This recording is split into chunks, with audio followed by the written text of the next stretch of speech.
I'd started making some work, trying to talk about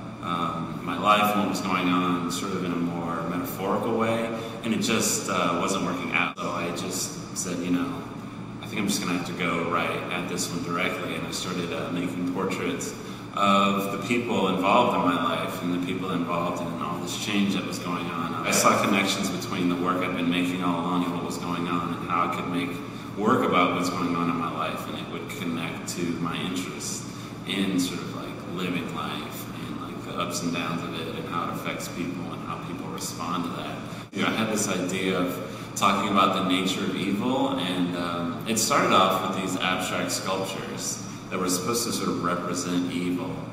They became these sort of humanoid forms, but like somehow more emotional than about like representing the figure of the body. I realized, that I could talk about this subject in two ways, in this sort of abstract way where it could just be about seeing and feeling the idea and the energy that I'm talking about, and another way with these portraits where you can look into these people's eyes and look at the expressions on their face and sort of get the information of these stories and how you might think of them as evil, but also see their humanity in their eyes and their expressions and their sort of body language.